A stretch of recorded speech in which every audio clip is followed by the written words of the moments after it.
What's up, family? Gerald the Bossman here. You're tuned into the Bossman Show on AM 1010, AM 1430, 1055 The King. Let the King out at 105theking.com and the Bossman Show at bossmanshow.com. Hit me up on Instagram, The Bossman Show, Twitter at Bossman Show, and Facebook, Bossman Show. It's the Bossman on your radio. Listen to the Bossman Show with your host, JR, Saturdays at 9 a.m. right here on AM 1010, The King. BS3 Network, changing the way you watch TV. Yes, BS3 Network, changing the way you watch TV, covering content and hot topics from A to Z, sports, music, society and culture, movie reviews, you name it, we have it. Check it out on bs3network.com or check us out on Roku, BS3 TV on Roku, as well as check out your favorite podcast on all podcast platforms or Spreaker.com/BS3 Network. You are now tuned to BS3 Network.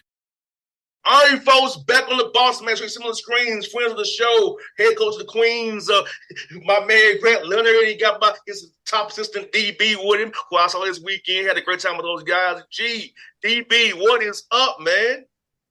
It's another day in paradise. I hear that, man. The Royals are rising as always. Gee, the Royals are rising, man. DB's out recruiting. He's in Columbia. He's Mr. South Carolina. So, man, it's a good day. I hear that, G. Now, G-Man against G-Man. Practice is kicked off. First day practice started. So how cool is it to get you guys on the court and actually have a real practice, man, and really put these things you've been doing in the spring and in the early fall to work, man? Well, the best thing for our guys when the first official practice happens, that means they're out of boot camp. So they're super excited because the last day of boot camp, they literally run sprints for about an hour and a half straight.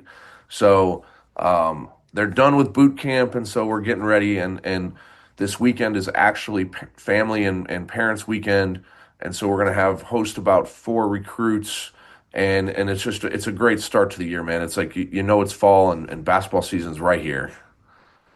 No doubt. When you do your DB, you out recruiting, man. But how excited are you, man? The new year for you guys. Yeah, I'm excited. Like Coach said, the guys been running a lot. I know they're ready, to put the practice jerseys on, play against each other, and just be out of preseason. More mental than anything. So the fact that, it's kind of still the same, but the fact that it's the season time, it's kind of like a breath of fresh air for the fellas, the coaches. We're ready to get to work. Season's coming right up in about 22 days or something like that. I forgot the exact day, but, we're ready to get after it for sure. No doubt. And G, conditioning-wise, you got them out running sprints, man, the way you all to play fast. It being the Queens Royals program, how important is it for your guys to be in tip-top condition like they Olympic sprinters almost? Everyone says they want to play fast until they got to get to running. And, but it's super important. If you want to play fast, you have to be able to think while you're tired and make decisions. And our program's all about making the right decisions. But what boot camp really does is it gets them talking to each other when adversity's hitting. And the most important about that is how they handle that. And the communication from the first day of boot camp to the last day of boot camp, it is night and day different. And that's the best part about boot camp. No doubt, man. And what you want to be about, G, I know you and DB love this, rebounding. That requires quickness, being fast, first to the ball. So talk about how that boot camp mindset and getting in that adversity in shape leads to what the mindset Queens wants to be about, which is owning that glass. Well, we're going to let DB handle this one because when he got done playing at Queens, he was the second all-time leading rebounder. And I don't even know if those stats were accurate. They might have missed a couple offensive rebounds in there. But DB, go ahead. Yeah, they definitely might have missed a couple. But one of our other assistants on staff, we call him Bulldog, Adam Short. He has a saying. He says, "Are you a street dog or are you a Petco dog?" We like street dogs. We like guys that don't care. They're going to fight for the ball. We don't want guys that just want the ball to come to them. So, of course, being in shape it helps. But like I said, it's all a mindset. And I think that mentality is built in boot camp. Like this is how Queens have been operating. It's how Queens been so successful for years. We just want to, we get after it. It doesn't matter where we are, who we playing. like go get the ball. We like tough dudes. Toughest dudes win. No doubt. And GNDB, those little small things that fans sometimes miss, the little things. Boxing out, diving on a loose ball, the right rotation, these little small things that fans don't really eyeball the way us three do. Talk about how important are the winning games. With you all being picked first in the Blue Ribbon preseason poll, those small things are going to really matter. Now it's a target on your back. People say, we got to beat Queens now. Well, I try and tell people this. Last year, we had a good year and we won 20 games, but we were really 12 possessions away from winning our regular season, and we were really one possession away from winning in the conference semis to go to the conference finals. So the margins are so small. 12 possessions out of 2,800, which is 0.3%. So our sole focus is how do we make small improvements to get 25 possessions better. And that's one possession a game can completely change your season from being an average season to an elite season. And so, yes, one loose ball rebound can be the difference. One box out where a guard boxes out a big, doesn't allow him to get the ball, and his teammate rebounds down is all the difference in the world. And so I think that we're really focused on the little things matter, and we're going to try to get 12 to 25 possessions better. No doubt, DB, for you. Yeah, like I said, remember kind of what Coach said is winning the championship to having a great season is, like I said, the margins are so small, and it's an every possession thing. You know, we drill it with our guys. Coach preaches it with our guys. They know, like, our hashtag this year is CMA, Championship Mindset and Attitude, and that's an everyday thing. That's an every possession thing. So, like I said, the little thing like rebounding down, being unselfish enough to know you might not get the rebound, but taking the play out to play for somebody else can get it can make a difference, like you said, from losing in the quarterfinals to actually cutting down nets in March and going to the tournament. No doubt. And G, like, I was there when y'all played Lipscomb. It was a tough night for y'all. I mean, it was a back and forth game, and on the road, a team that everybody in the conference knows, Lipscomb in the A Cup. You all got the key stops to win that game, made the key plays, and talk about that game being an example and embodying what the Queen's mindset is and how you all have came through this transition. And now you're ready to go and blossom now. But seeing the hard work you all put in all over the years, what they did that night in Nashville. Yeah, I mean, when we upset Lipscomb early in the season on the road, an embodiment of what our program's about. I think we won the offensive glass that game 18-8. And those 10 extra possessions, we won by 2 points, but those 10 extra possessions were the difference in the game. And so we're always, we only had, I think, 9 turnovers that game. And when we have less than 10 turnovers and we get 15 plus offensive rebounds, we're winning most of those games. And so we didn't have our best shooting night. We didn't have a bad shooting night, but it's not about making shots when you're taking care of the ball and you're pursuing the ball every game. And so for us, those little things are what we focus on, not are we going to make this shot or not. No doubt. And G, like also, man, as you said, all these games, like I said, they come down so tight. And so all like the free throw shooting as well. And also making the right pass, not being selfish, getting a pre-control foul. Talk about those pieces of the game as well, about those also small things that impact winning when the games are this close every night in the A-Sun. Yeah, I mean, the free throw discrepancy, teams that shoot more free throws than their opponent almost always win because it's the most efficient shot in basketball. It's uncontested, right? And so, just a small thing like we're trying to get some of our younger players to understand, one ticky-tack foul 70 feet from the basket negates all of our ball pressure because that foul leads to them being in the bonus, which leads to them, putting pressure on our defense. So we have to be very mindful we don't take fouls. Different than the NBA when fouls reset in quarters. In college, you got 20 minutes of a half, and once a team gets in a bonus, look out, and we always, I think we lead the league in the free throws attempted every year, and we're usually bottom 3 in the league in a good way. Like we don't foul very much, and those small things are huge margins for teams. No doubt, 100%. And G, also like we kind of mentioned in my question, first question about you all being first in that poll, man, and for you going through this transition, and I saw it from where it was, and it kind of saw it, and when you just said we're done after this, and to now, man. So, how cool is it for you knowing you went through this tough transition from D2 to D1, now to be picked first in the Blue Ribbon poll coming out the gates here, man? I mean, it's an honor for our program that people have that level of respect for us because we haven't gotten there yet at this level. We're very used to, as a program, having a target on our backs when we were Division two. In the last 8 years, we are nationally ranked every single poll. We were picked first or second in the league every year for 8 straight years. So, and we went to the national tournament 8 straight years. So we understand what the expectations are as a program and as a staff. Now these players who have gone through this transition where they were fighting tooth or nail to earn their respect. Well, now they have it, but now they got to understand playing with expectations is different than like being the hunter or hunted. Okay, every team is going to be up for us now.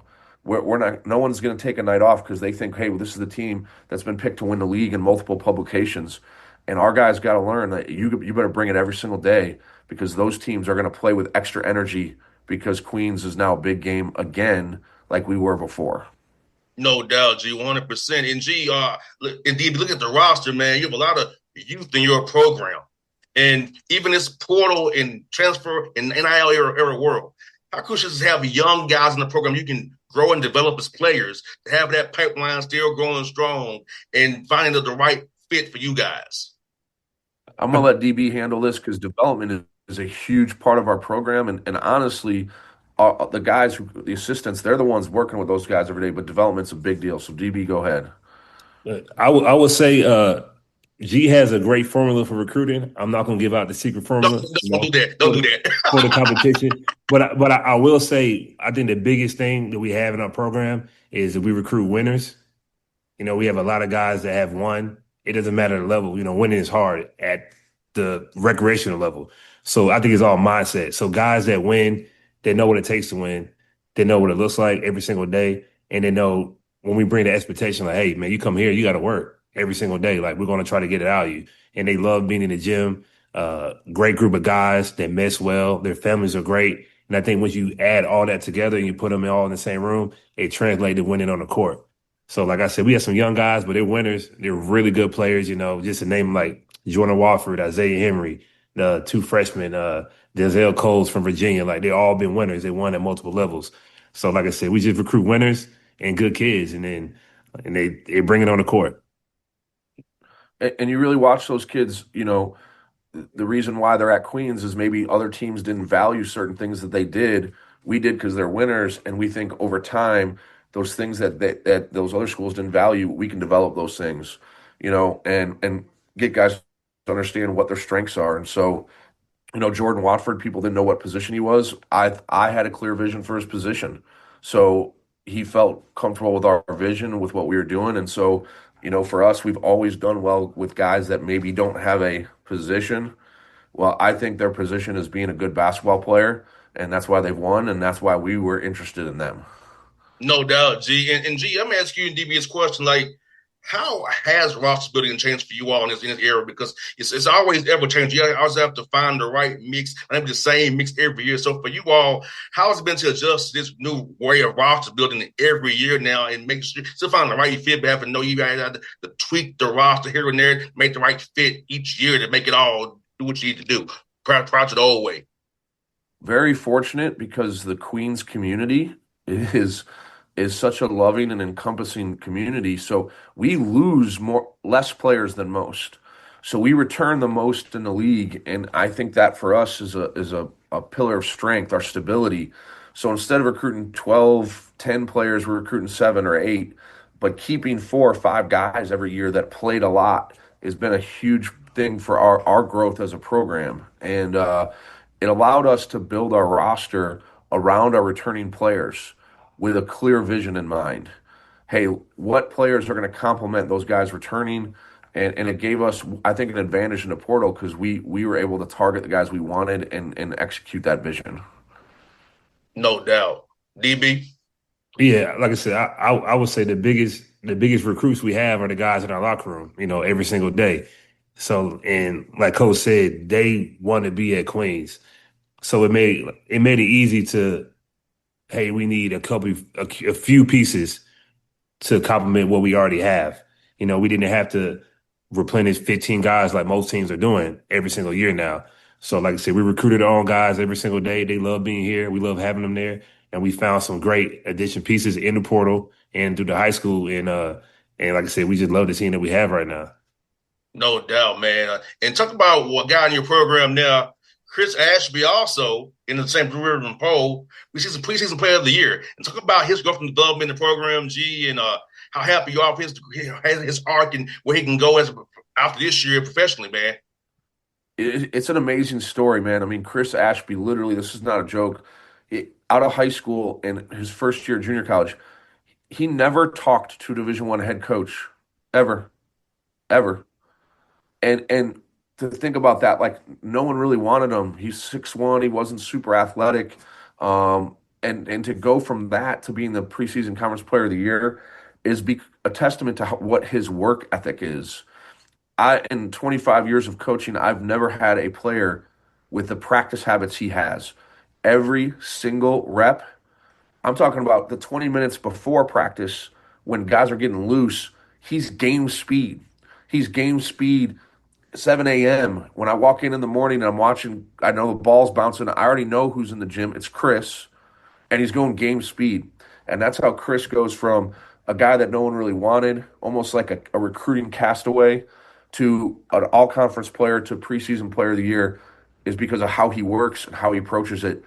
I literally tell our players now, of all of our guys that are really like in our rotation, who's the shortest guy? Chris. Who's the guy with the smallest wingspan? Chris. Who's the only guy that can't dunk? Chris. Who's our best player? Chris. Who's the guy that defensively is always in the right place and is doing the right thing? Chris. Who's the guy that is constantly going the hardest? Chris. You guys all have that ability. You're just not doing it yet. Chris. So he leads by example every day. He's awesome. Everything that he's getting, awards wise, preseason, he's earned. He's earned it. It's awesome. No doubt. And G, man, like you said, man, just having somebody that is an example of how these guys should work, what to work on, how to work, what it means to be a pro at your craft. He's the example of that. And yes, the NBA guys don't do what Chris Ashby's doing. I can tell you that right now. But there are some guys like that. I was just meeting with a guy who used to coach for the Hornets this morning, and he was talking about Marvin Williams. Former Hawk, my buddy. He had that work ethic. He was always the hardest worker, and that's how you become great. That's how he leads without talking. He leads by his example. We have another player, Nas Man, who also has picked up those habits, but he uses his voice more often. But I'll take 10 Chris's. We'll figure it out. No doubt. And G, man, you are the unique opening night, man, with Winthrop at 8 a.m., man, in Rock Hill at the event center up there, man. Talk about getting that cool event playing at 8 a.m. in the morning, man. It's 268 marathon, man. And how cool is that for you and your team to be a part of this, man? I mean, we got that opportunity to play Winthrop, who's a local rival, right? And we need to get off the schneid with them. We've lost 2 in a row to them, and we got to figure that out. But playing at 8 a.m., what it's going to do publicity-wise for our program, to play in a neutral site in a national event, to be the first game in college basketball, it shows that the respect that Queens is starting to get nationwide, though, that we'd even be invited to that event. And to play a team that, like I said, that we know, and they're right down the road, they're 30 minutes away. And then we know this. We talked about this earlier. Like, they get fouled more than any team in the country. We better not foul them, or we're going to lose that game. No doubt, man. And look at your non-conference schedule, G. You have some great opponents here. At Wake Forest, at Arkansas, at Auburn, at Villanova. You got Duquesne. You got Sacred Heart coming to you. UNC Greensboro, Mike Jones. Who's Mike Jones? Does a good job up there. Lynchburg as well at home, man. Gardner Well, my man Eric Martin at South Carolina State, man. So you got a heck of a non-conference. Gee, you're trying to kill yourself, man. What you doing? Well, DB, you talk a little bit about this. Think about when you were D2 and we're going to Wingate and Tusculum. Well, now we're going to Villanova, Virginia, Wake Forest, Arkansas, Auburn. Like, what does that make you feel as an alumni? Yeah, I mean, as an alum, like it's great. Like I said, I used to playing a D2 guy. We go play anybody anywhere. Literally being in. All respect to Newberry, for example, but go to Newberry, South Carolina is a little different than playing to Villanova in Philadelphia. But like I said, as an alumni, it's great. It's an awesome experience for our players to be able to play on these big stages and compete. I mean, we're going there to win the game. It's great to be there, but we're going there to win the game. But it's great for our players, to see teams on TV growing up and they're actually being in the gym and playing like at a Villanova, playing Duquesne and at Auburn, Arkansas, John Calipari, all the great players he coached. So it'll be a great experience for our players, but best believe we coming to win the game. I joked about Arkansas. They got probably the most McDonald's All-Americans, and we're going to eat some McDonald's before that game, and we're going to go strap up and try and win that game. For sure. Yes, indeed. 100%. And G, this is why I said, that's why I said, look at the schedule. Look here. If you all go wire to wire, win the A-Sun tournament, you're gonna be put up against a team like Villanova, Arkansas, Auburn. So you're getting practice for it now. So if you win the A-Sun tournament, you get in, you get a bid against one of these teams. Your guys aren't scared. You're used to it already. We played 40 guys already this season. Yeah, and again, the focus is on our systems, right? We gotta win the turnover margin. We gotta win the offensive rebound margin. Even when we're playing those games, we gotta look at those games as 10 4-minute games, and we gotta try and win each 4 minutes. And if you win 6 or 7 of those 4-minute sessions, you probably win the game. But we gotta be stuck with our systems and believe in them, and we gotta stay in the fight because those are hard games to win. And but in the end, what really matters is those A-Sun games and those big schools are going to help us prepare when we get to the A-Sun, and it's going to be a great preparation. Yeah, And Jim asked, go ahead, DB. Oh yeah. Like I said, to piggyback on what Coach said, last year we went to Ole Miss and we hung with them 34, 35 minutes up until last media. It got some turnovers kind of went left, but that locker room after the game, our guys believed in themselves so much. Like, hey, we on the road against a Sweet 16 SEC team, and we hung with them, and we came to conference, and we started off 5-0. And like I said, I think those games really help build our locker room, show our guys that they're really good players that can compete on a national level, and we learn what we can do, and we watch the film, and we get ready for the A-Sun. No doubt. And G, I know you had no control over this, but now you all now have a neutral site in Jacksonville now. No more campus sites. And what were your thoughts on losing that kind of uniqueness of the A-Sun tournament, playing on campus sites, man, and going on the road or having people come to you, man? And now you got one site in Jacksonville. Now, what are your thoughts on that? On this change here? I was on that committee, and there's a lot of positives to both ways. But when you look at it like this, if you look at the leagues that do have a neutral site tournament, we wanted to be like those leagues, okay? And the one thing it does is it allows all 12 teams to participate in a tournament. Everyone's going, and we didn't have that before. And the travel was really difficult. We go down to Florida Gulf Coast, we win that game, we have to bus to Miami, fly to Nashville, and then play Lipscomb. That's really tough travel because you're talking about getting plane flights last minute and having multiple sites that the conference has to take over and run a tournament at. Well, now it's just at one site. All 12 teams are going to go, and every school can now have an alumni base. Hey, look, we're all going to Jacksonville at these dates. Plan your vacation, your spring breaks around this, and like let's get it going. And so it's going to take a few years to get off the ground, but I think long term it's the best thing for the A-Sun. No doubt. That's one for you, G. A lot of my people ask me, worried about you, man, because the Elon and merger and Queens merger. So I just want to let you tell people whoever you need to tell them about it, because I want to give you the open floor to do that, brother. After the initial shock of it, because you don't really understand it, you realize this really comes from a position of strength. Two institutions that have a ton of like things: liberal arts education, the student experience, how we treat our students. Elon and Queens have always been very, very similar, very parallel. Well, now you've merged assets. So we've gone from two smaller institutions. When you merge both, Now we have $2 billion in assets, and the ability to strengthen our student experience because of the amount of the strength of that merger and the financial strength of it. It's going to be two campuses with a chancellor basically, and that Elon is still going to have their undergraduate experience and Queens is going to have theirs. But we're going to be stronger together, and we'll have an ASUN athletic department over here at Queens, and they're going to have a CAA athletic department in Burlington, and it's going to be a really great experience for our guys. Our guys are actually really excited about it. No doubt. Well, glad you're gonna be good, brother. I was like, I was worried about you, so I'm happy you gonna be safe, brother. I'm happy you all be good to go, man. As always. Well, G, like I said, it's good to see you in DB this past weekend, man. We'll do it again real soon, man. I will hopefully see you in West Georgia when you play over there in Carrollton, man. You're always welcome where we're at. All Yeah, right, good to folks. see you, man. Appreciate you having me. Yes, sir. Folks, that's my two guys, DB and Grant Leonard on the Boss Man Show. Check them out, the Quince Royals. Hey, son, let's go, baby. BS3 Network. Changing the way you watch TV. Yes, BS3 Network, changing the way you watch TV, covering content and hot topics from A to Z, sports, music, society and culture, movie reviews. You name it, we have it. Check it out on bs3network.com or check us out on Roku, BS3 TV on Roku, as well as check out your favorite podcast on all podcast platforms or Spreaker.com/BS3 Network.